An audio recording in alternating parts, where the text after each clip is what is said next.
You know, I've been thinking, with my nonstop work on this new Hydroflow season, I never stopped and thought, what music can I use?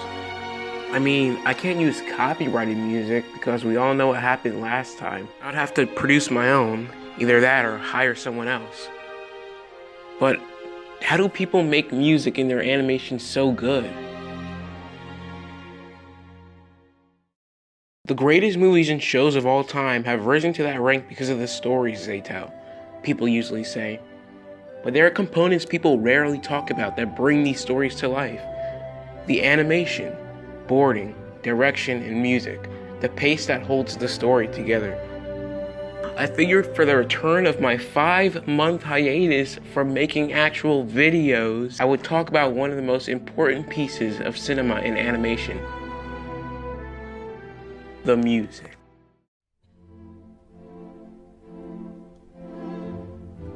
Even before modern civilization began, there was music, an art form that has endured throughout human history. It was used to tell stories hundreds of thousands of years ago, and the purpose still remains. Even without lyrics, things such as melody, harmony, rhythm, and tempo can connect to the human mind and tell a subconscious story. Now, the same thing applies to film and animation. Animation might even need good background music more, because at least with film, we can still subconsciously connect because of the real people present. But I digress. Now, with that aside, the real question is, how is music properly used in animation and film? How do you make it so that the maximum amount of impact on the viewer is achieved? Well, in order to present to you this answer, I'm going to have to take an example from one of my favorite movies of all time.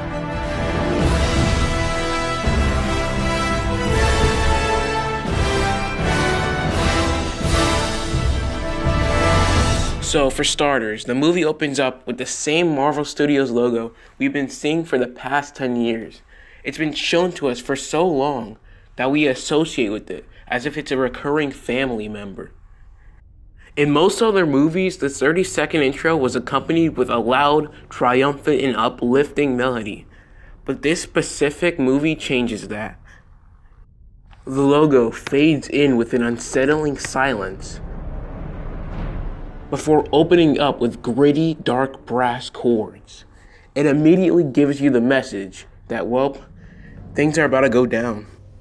It sets you up for the extremely deadly situation that's occurring on the very ship carrying Asgard's last survivors.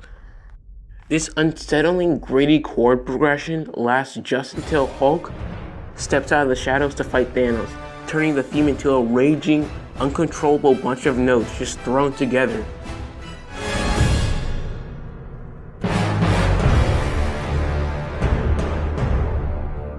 And then reforms into a mystical type tune, almost like a journey into the unknown. This, of course, is because Banner traveling through the Bifrost was still a new experience. Just after Banner lands safely on Earth, he mutters to Strange and Wong the words, "Thanos is coming." Triumphant version of the Avengers theme lets us know that the movie has finally shifted into action. Now, a lot of people are going to try and use this format of music placement in their own work, but the fact is, if you're not experienced enough, it won't give your viewer the same impact something like Infinity War will. When musical beginners try their hand at orchestral, it most of the time comes off as fluff or unmemorable. One approach I like using to remedy this is using other types of music. Beat style fast tracks with samples is a good way to convey the speed of action scenes through music, especially if your background music contains some percussion. Along with breakbeat samples, hard rock and drums are extremely awesome when it comes to producing that lightning fast, aggressive sound. Mixing this style with orchestral is basically the perfect mix, especially if you're going for a futuristic style for your project. Piano solos can be used to accompany depressing or serious situations, although you might want to be weary of this one too if you're a complete beginner.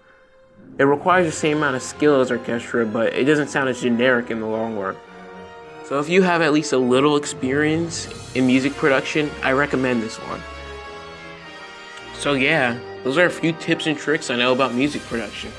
This might also work for video games, but I don't know for sure because I'm mostly an animation and film analysis person. But I hope this video helped. I have social media links below, like Twitter and Insta, if you want me to share my boring life with you all. And about my own animations, I've moved to Newgrounds, a video sharing site for animators. If you happen to have one, you might want to check me out. Also, like, subscribe or whatever.